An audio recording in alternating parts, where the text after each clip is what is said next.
Well, thank you everyone for being here. And we're in for a treat today. I don't know if you don't know Andrew Lear.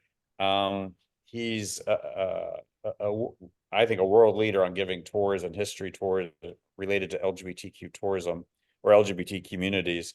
So we're really lucky to have him on here today. He did a session once already on Japan's LGBTQ history, but for those of you on this call, it was probably in the middle of the night.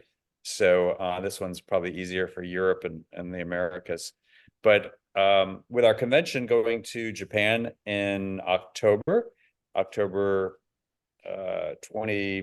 to 25th-ish, registration is open. And this is sort of a teaser about what you're going to see and learn about in Japan and give you some background to the history. So Andrew, thank you for being here. Arigato. And I'll just hand it over to you.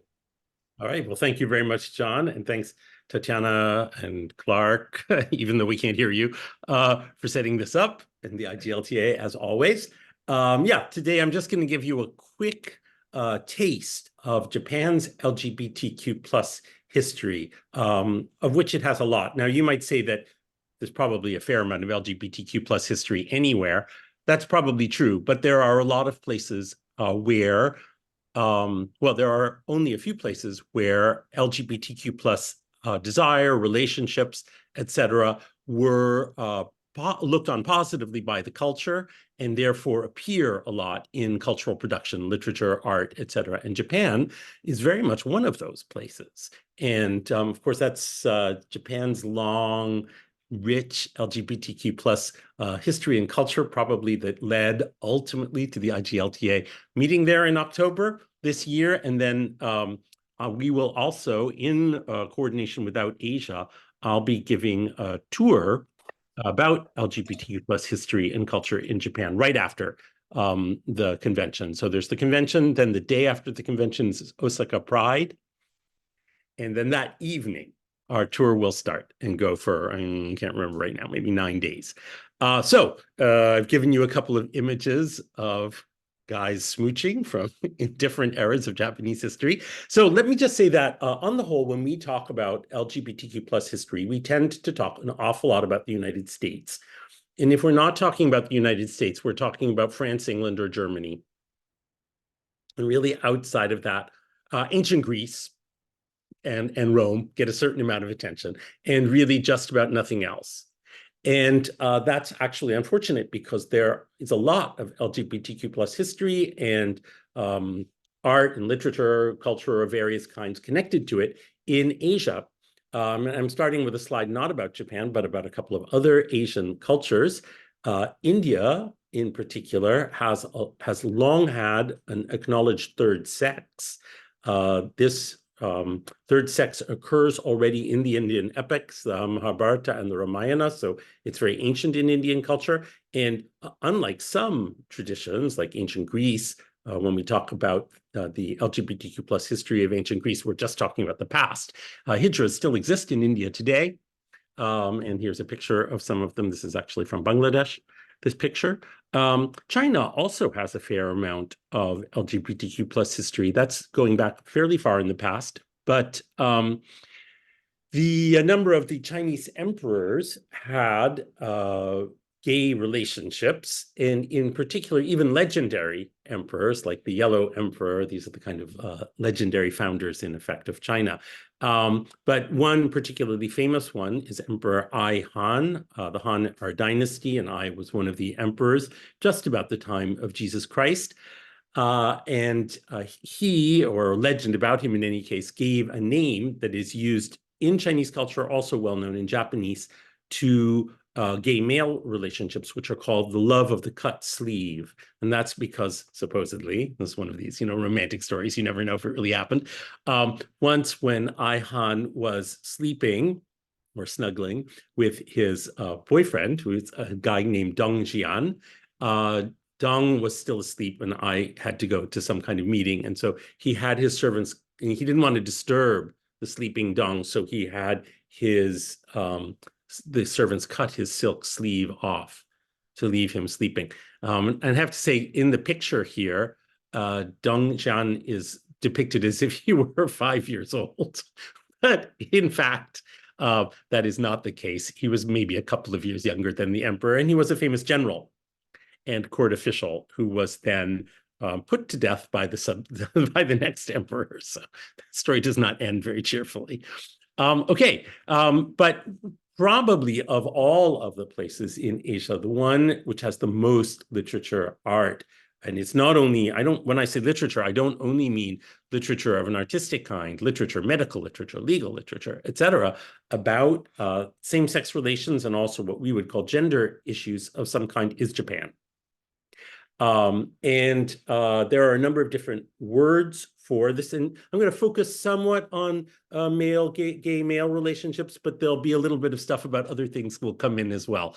I have to tell you the frank truth that I didn't include anything about female relations because I don't have any images that aren't somewhat obscene. I thought we have to keep the talk today, what do they call it, safe for work. So we only have people smooching in today's illustrations. Young men are referred to in Japan as wakashu. At this time, it's not a word you would use today. And the way of, it's kind of viewed almost as a path to enlightenment. The way of youths is called wakashudo, very frequently just referred to as shudo. And the Japanese at the time and historically also use the word nanshoku, which is actually a direct translation out of the Chinese and means male colors. And here you have a picture of a kind of traditional Japanese culture. They're usually like ancient Greek relations structured around an age difference. But in Japan, this is typical of Japanese culture traditionally. The age difference is clearly depicted by the way they're dressed or the way their hair is done. So even if the age difference is small, they're clearly in their age category. So the guy on the right is an adult man. He's an adult man because he has his pate shaved. And the young man on the left is still in the category youth because he does not have his pate shaved. Instead, he has an odd-looking hairdo. I think you can pretty much see that it's a strange kind of comb over.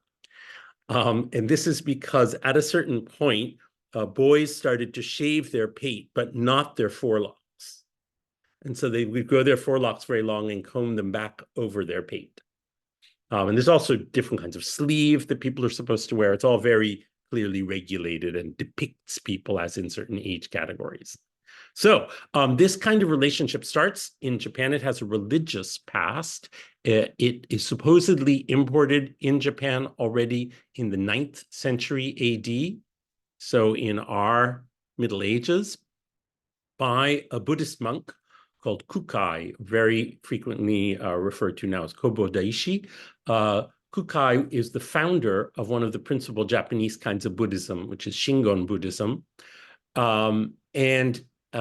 Whether there's any factual basis behind that or not, the original place where these relationships, sort of their cultural location within Japanese culture, was in the Buddhist monasteries, where there was very much of a tradition of relations between monks and their acolytes, who even had a pair of names for them, the Chigo and Ninja.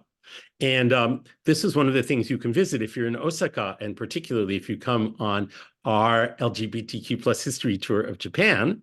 Right near Osaka is Mount Koya, where the founding monastery and temples of Shingon Buddhism are, which is a Kongobuji temple. And this is way up on the mountain, and we will, of course, be going there. And you can see there's a big cemetery, and then there's a temple where Kukai is buried, or, excuse me, if you want to see it in Shingon Buddhist terms, rests in eternal contemplation.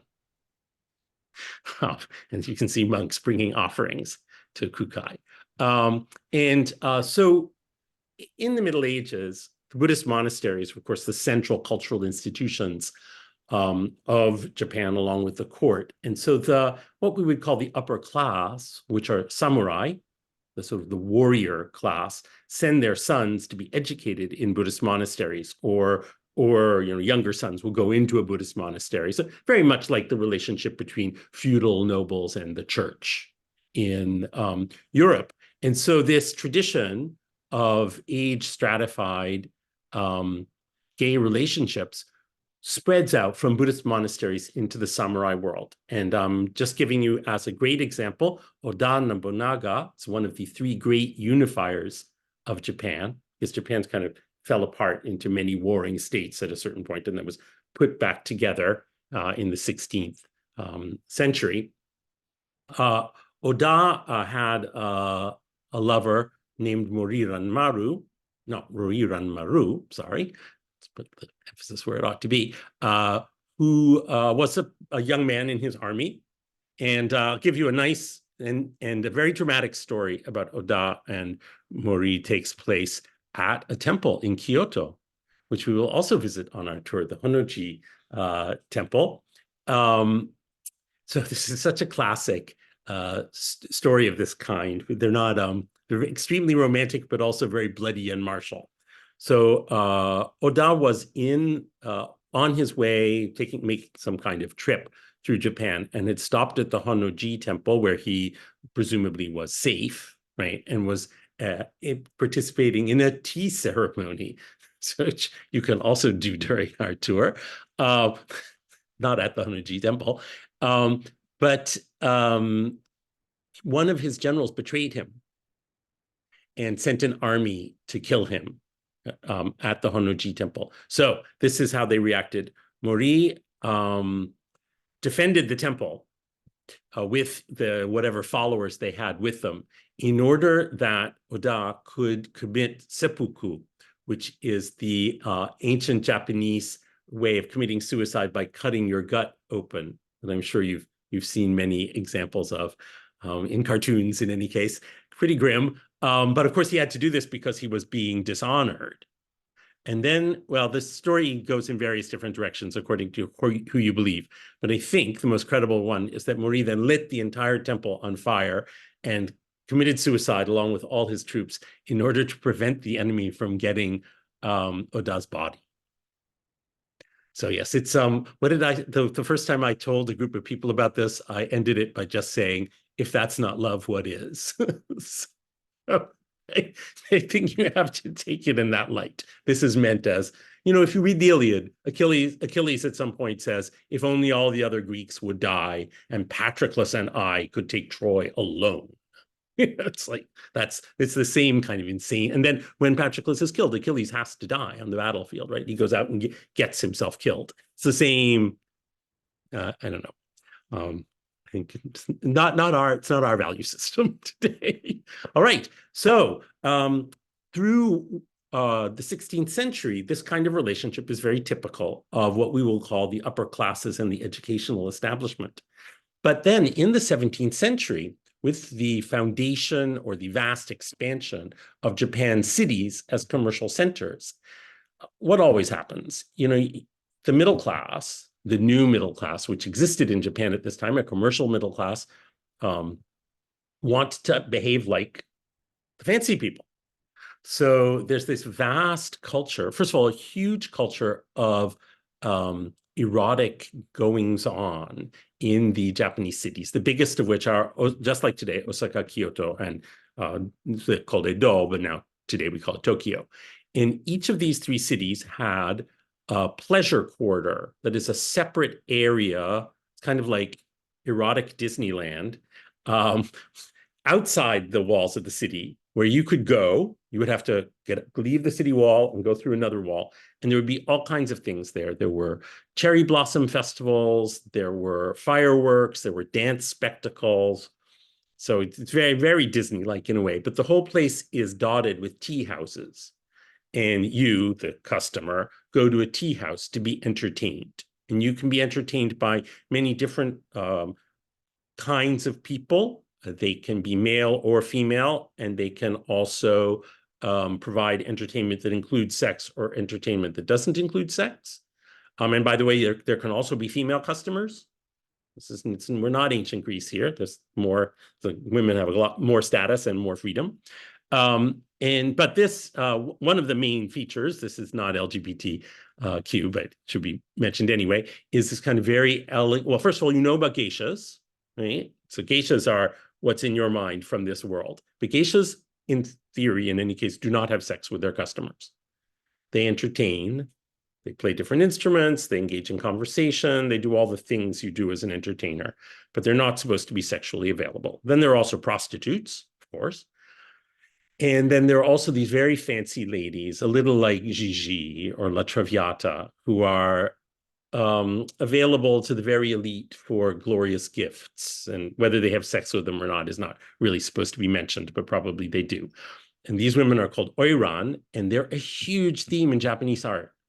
Whenever you go through the Japanese section of an art museum and you're looking at the fabulous kimonos, I promise you that 50% of the time you're looking at oiran because they have more kimonos.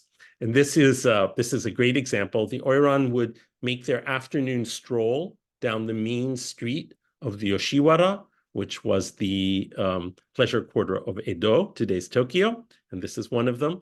And you can see lots of things about her. One thing I think is a real contrast to the West. They don't wear form-fitting clothing at all. There's no emphasis on the curves of the female body. Instead, the sexy part of the body is the back of the neck. And one of the things you can see that's different between an upper-class lady and an oiran, who are otherwise dressed quite similarly, is that the back of the oiran's neck is teasingly visible. So left her cloak just a little bit, her kimono just a little bit further down. So anyway, this is a glorious example. She's two little assistants holding her up as she totters along. All right, so, but a very big feature of this culture of the pleasure quarter is beautiful young men. And here I just thought I would give you a fabulous wakashu. He has the same funny comb-over hairdo. And he also has a drum attached to his back. That's one of the things that wakashu do. Just as in ancient Greece, they play the lyre. Young men play the lyre. In ancient Greece, they play a drum. It's one of the things that young men are learning to do. And these were a big feature of the pleasure quarters. So here I thought I would give you a fun illustration. This is a dance being put on by a whole group of wakashu geishas. Because of course, today we think of geishas as female, but actually, originally, the geisha was male. And certainly for a long time, there were both male and female geishas. And these are all famous geishas of the Yoshiwara. And you can't see it in this thing, but their name is there. These are the well-known ones doing a dance together. Okay, and this kind of relationship is very important in Japanese art and in Japanese literature. So I've put up the names of probably the most famous Japanese artists today in the West as well, Hokusai. These kind of beautiful youths are a big theme in Hokusai's work, and the name of the most famous poet, Basho. Basho also wrote a lot of poems about the love for these young men. And then an artist you're less likely to know about, Seikaku Ihara, who is probably the writer whose work on this is most consistent. Well, I don't know. He's the best one to read if you want to find out about it. It's more explicit because it's prose literature. And the book you would probably want to read is a book of stories about male-male relations called The Great Mirror of Male Love. And we will Saikaku will be a big theme in our tour of Japan. Among other things, he was from Osaka, and you can still visit his grave in Osaka. And then many of the places you visit, also without me, but you wouldn't know it, I will tell you, many of the places you visit as you go through Japan are places where he sets his stories. So, and yes, I've given you a beautiful hokusai that has nothing to do with what we're talking about. What I've been talking about all has to do with sexuality, but there's also a pretty strong gender component here, at least of drag artists. So, and this is particularly noticeable in the Kabuki theater. And you can still go to the Kabuki theater today. And a lot of Kabuki plays are actually about stories about this kind of shudo relationships that even today. The history of Kabuki and the sex of the players is so complicated that I can't give you a complete account in just a few minutes. But Kabuki started out as something that was done by women. But then the men, the boundary between actress and prostitute was not very strong. And that's true also, of course, in England in the 17th century or something. And this is also the 17th, 18th century, so it's quite similar. So the men not only were having affairs with the actresses, but were also fighting over them. And so the authorities wanted to clamp down on violence. And so they banned women from acting in Kabuki. So then, as exactly like in England, young men, boys, kind of adolescent boys, took over the roles of women in the theater. But then, of course, the same thing happened because, again, the boundary between prostitute and the young male actors was not very strong, and people were having affairs with them and fighting over them. So then the government banned having young men in the roles. So then you had to be an adult man to play the roles. And this is an example of this. These actors are called onagata, and many of them were very famous in Japan for playing women's roles. And the way you can tell it's one of them is that he has his pate shaved as an adult man, but he's wearing a cloth over his pate because that's what they did. And of course, it seems almost inevitable. What happened was that these men also were being prostitutes and were being fought over. So I cannot tell you. This just went on and on and on. The government kept trying to interfere with the sexual culture of the Kabuki theater. So, and there are lots of beautiful pictures. This is probably the other thing you see a lot when you go to, if you're in the Japanese section of an art museum. So a lot of picture of onagata actors playing women's roles in the theater, which are also kind of pinups. That's basically what all these things are, pinups of 17th and 18th and early 19th century Japan. So all of this, I bet you've never heard anything about what I'm telling you today, right? It's all new. And why is it new? Well, it's new for a specific reason, which is that in the 19th century, in order to catch up when Japan started trading with the West, they wanted to catch up with the West and industrialized and westernized. And many traditional aspects of Japanese sexuality got kind of shoved into the closet. The Japanese are not Christians on the whole, right? So there's no fear of hell. And there wasn't even the kind of legal structure that there was in the West, but it was all regarded as shameful. Japan's a very big shame culture, so it was improper behavior and barbaric.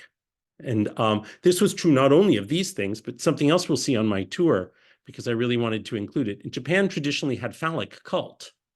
That is, people worshiping giant images of the phallus. It's a fertility cult, of course. These were also very much shoved out of the way. There is still one big cult center in Nagoya, where you see these pictures of guys carrying, I don't know, 20 feet long, 7-ton phalluses through the streets. That was everywhere in Japan before. So anyway, all of this was shoved into the closet in the 19th century. And I would say that today, most Japanese people don't know about this at all. So really, it's very well turned into a secret. But again, as I was saying, there isn't the tradition there is in the West of Christianity. So, we have a much stronger barrier against same-sex relations and gender fluidity in the West than in Asia. And so I always think it's kind of leaking back out in its own way. It's kind of seeping back into the culture. And the place you see this in particular is in manga and also on TV. So in manga, there's a genre called yaoi, which is love between two high school boys. You know exactly what it is? It's Heartstopper. It's the TV series Heartstopper, except in Japan, these things are much more popular. So while Heartstopper might be fairly popular in America, in Japan, the TV series, in Japan and all of East Asia, in fact, the TV series that come out of this are among the most popular TV series in the country. And interestingly, it's not a gay audience. the audience in particular is women who really like the boy love, it's BL is what it's called, boy love high school stories. Don't ask, including the head of the travel agency I work with in Japan. She said, "Oh, I love those stories." So that's just very popular. And I've given you a picture from probably the most essential of all these TV series. It's called I Told Sunset About You, and it's a Thailand is the BL Hollywood. These things all come from Bangkok. And I Told Sunset About You is probably the most famous of those many TV series. And it's very sentimental. And I think in the last scene they kiss. It's not like raunchy at all. Maybe in the next series. I never saw the second year, because then they go to college together.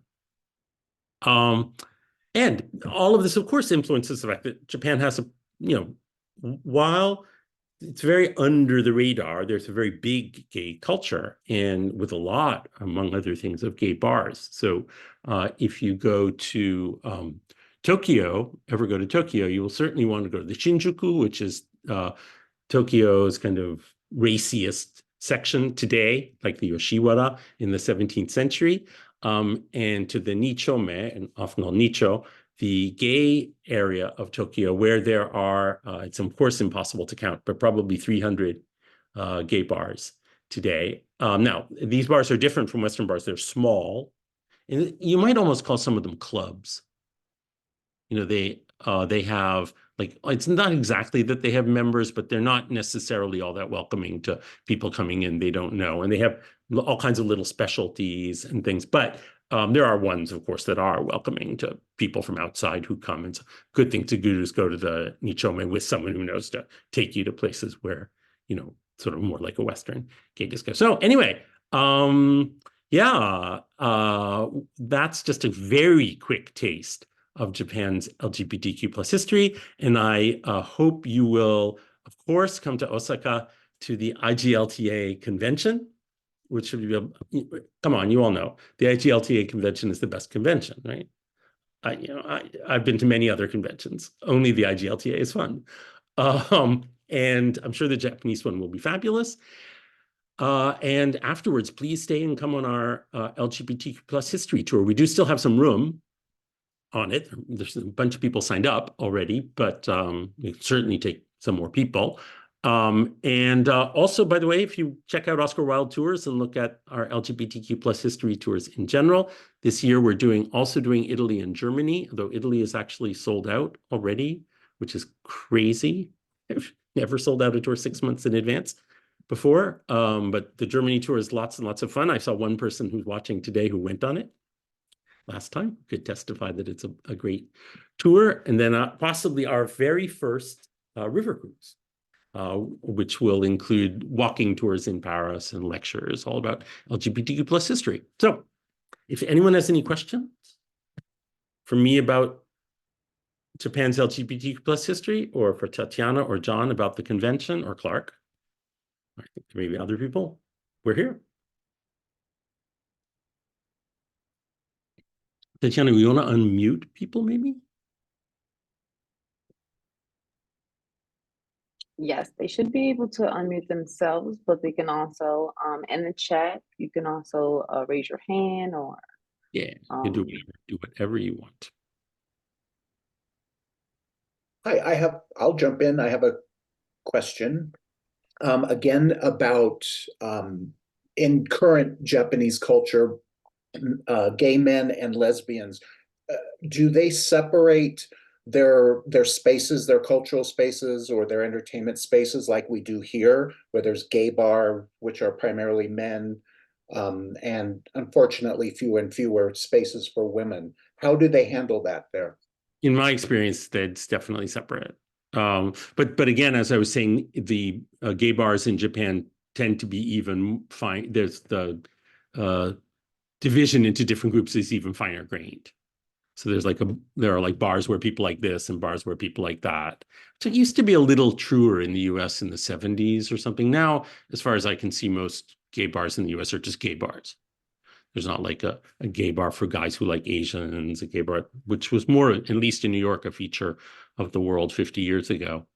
But the bars in Japan are very separated into little sections of the population as a rule. Great, thank you. That's all. I hope I'm not frightening you guys away. There definitely are friendly open bars as well where you can go, but you just have to know which ones. And Osaka, by the way, there are a lot of gay bars. I don't know how many, but there are a lot of gay bars in Osaka as well. And I know somebody who can tell you all about it. And he will be, at least to some extent, running the IGLTA's convention. So I'm sure you can ask Shintaro about it. I don't think he's here today. He was here the last time we did it. And then we have a few questions coming in the chat. We have Joseph Quinn asked, is Yukio Mishima considered a gay hero or villain in Japan?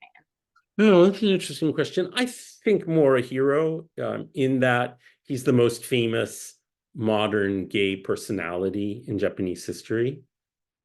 And he wrote in Male Colors, by the way, he talks about the Nichome area in Tokyo that we ended with.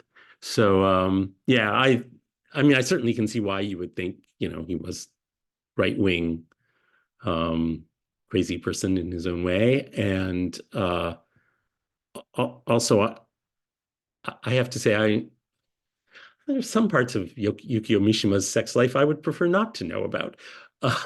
He does not seem to have considered that issue. But yeah, I think for Japan, he occupies a little bit the position of someone like Oscar Wilde in the West. He's the most famous gay person. And most people in Japan probably don't know that Hokusai or Basho were doing a lot of work on gay themes and probably had gay relationships and things. It's probably not so widely known. We have someone asked if you can speak a little about koto drummers. Koto drummers. I mean, the koto drum is a traditional aspect of being a beautiful boy in Japanese culture in the 17th century, but I don't know that comes forward to today in any way. Might, but not that I've heard of.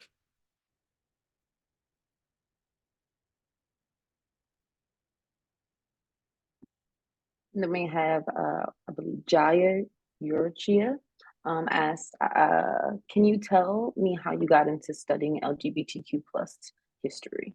Oh, that's super simple. So I was a professor of ancient Greek. This is my retirement gig.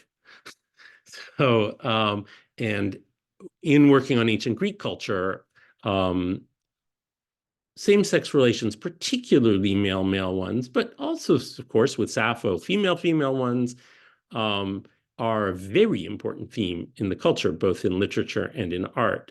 And it will not surprise you to hear that they are important themes, but a lot of people don't work on them as far as in scholarship. So, I dive right in. And when I see something being occluded, so I started working on things about that as early as my academic career started.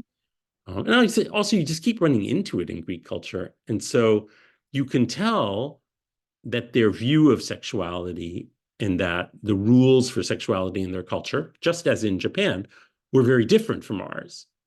But if no one is explaining to you very precisely how or why, it immediately makes you think, well, what were the rules?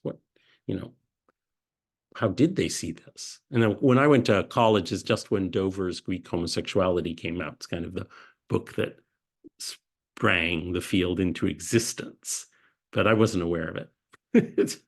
Nobody told me it came out. It only came out when I was like a junior as well, so.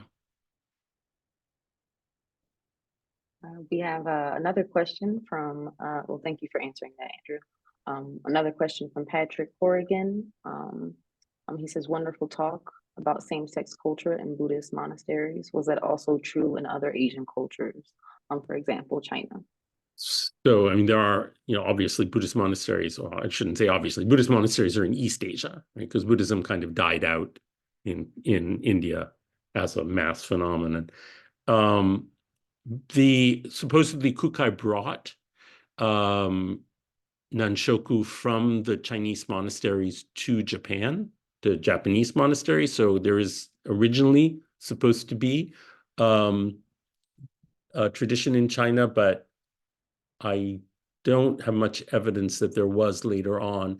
There have been recently kind of sex scandals about Buddhist monks and their acolytes, and I wonder if it's just kind of the same thing that today we're viewing as a scandal, but it is in fact a long tradition. But I'm not very informed about that. Good question, though. Don't ask about Tibet particularly. Awesome. We have Dan Braun again. He said a friend who lived in Japan for some time talked about the small, tiny bars, how they were often run by a mama-san who would decide if you were even allowed to enter. Can you speak a little about that angle?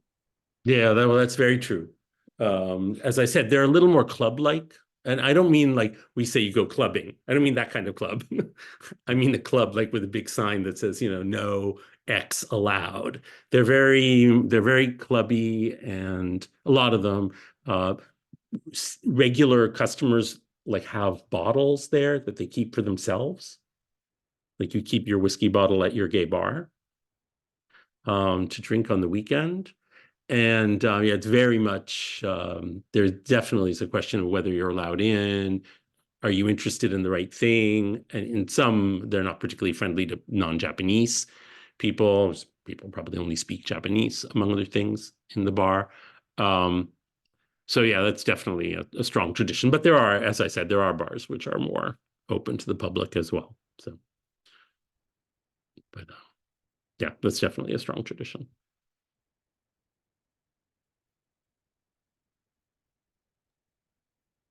Does anybody else want to unmute and chime in with a comment or a question for Andrew?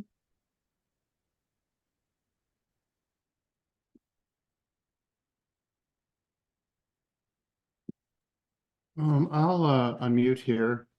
I just had a question in terms of like Japanese Buddhism per se. Are there any, as I understand it, there weren't really any particular, it was sort of silent on the whole idea of homosexuality.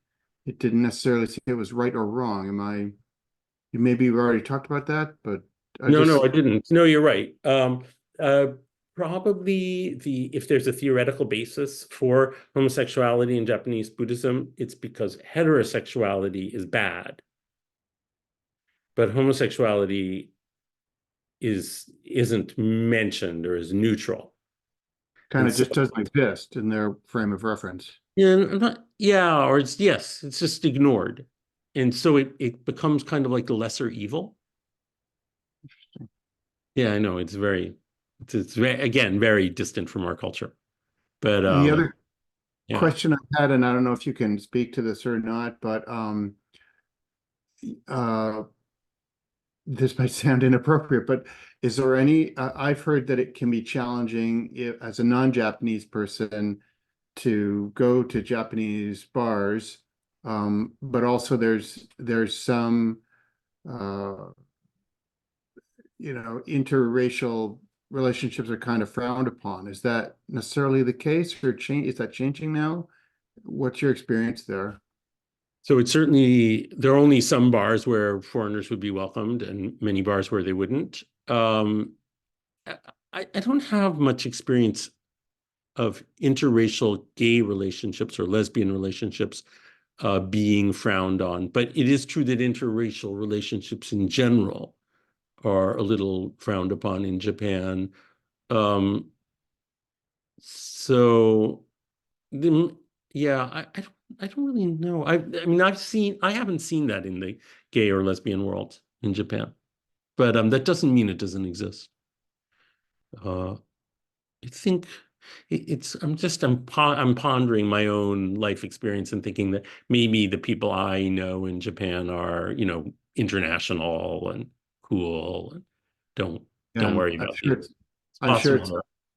yeah, it's not a one size fits all phenomenon. No. One Thank must you. No, Very please. interesting lecture. Thank you.